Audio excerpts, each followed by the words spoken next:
গোপালগঞ্জে এনসিপির কর্মসূচি ঘিরে বিরাজ করছে থমথমে পরিস্থিতি।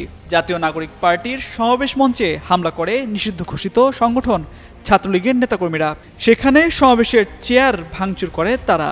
এ সময় কয়েকটি ককটেল বিস্ফোরণেরও ঘটনা ঘটে। প্রত্যক্ষদর্শীরা জানান, ছাত্রলীগের নেতাকর্মীরা হঠাৎ করেই মিছিল নিয়ে এসে সমাবেশ স্থলে চড়াও হয়। তখন পর্যন্ত এনসিপির কেন্দ্রীয় নেতাকর্মীরা শহরে উপস্থিত থাকলেও মূল মঞ্চে পৌঁছাননি। এর আগে জাতীয় নাগরিক পার্টির মার্চ টু গোপালগঞ্জ কর্মসূচিকে কেন্দ্র করে উত্তেজনার মধ্যে ইউএনওর গাড়িবহরে হামলা, পুলিশের গাড়িতে ভাঙচুর ও অগ্নিসংযোগের ঘটনা ঘটে। এই ঘটনায় পুলিশের ৩ সদস্য আহত হয়েছেন। পরিস্থিতি নিয়ন্ত্রণে ঘটনাস্থলে কাজ করছে সেনাবাহিনী।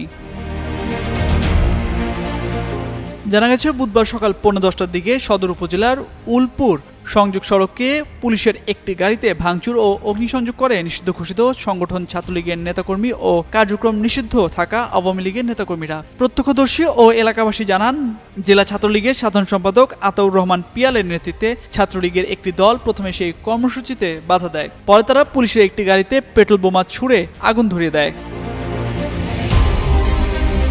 অপরদিকে বুধবার সকাল 11টার দিকে সদর উপজেলার বৌতলী ইউনিয়নের গান্দিয়া সুর এলাকায় সদর উপজেলা নির্বাহী কর্মকর্তার গাড়িতে হামলা ও ভাঙচুরের ঘটনা ঘটে।